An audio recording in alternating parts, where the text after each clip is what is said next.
The sun has the greatest light. Jua lina mwanga mkubwa zaidi. And in primary school, na kule shule ya msingi we were taught tulikuwa tunafundishwa that the sun rises in the east, kwamba jua linachomoza kusini mashariki in the west, na linatua katika magharibi. When we get to the university, tukiingia katika vyuo sasa, we were taught tulikuwa tunafundishwa that the earth rotates. Dunia inazunguka.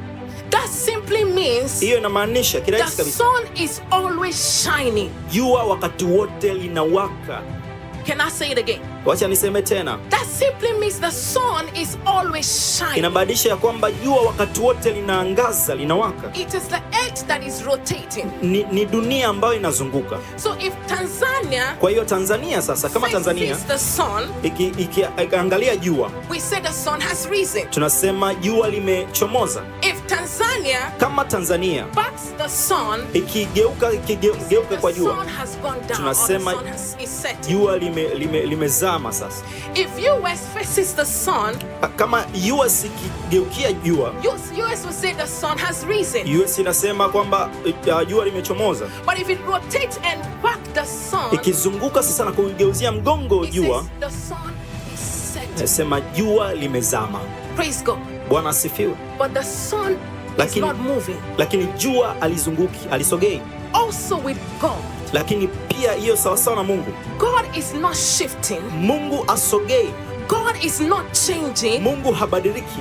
What is moving is our perspective and our view of who he is. Kinachosogea ni ule mtazamo wetu na tunavyomuona Mungu kwetu. Jinsi alivyo. Wacha niseme tena. God is not changing. Mungu habadiliki.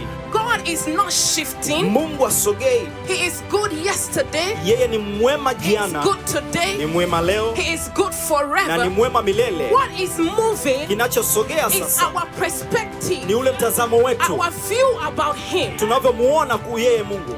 Because human perspective is so limited. Kwa sababu ule mtazamo wa kibinadamu umedhibitiwa. Una kikomo. See beyond few feet from where we are standing. Hatuwezi kuona zaidi ya pale ambapo tumesimama.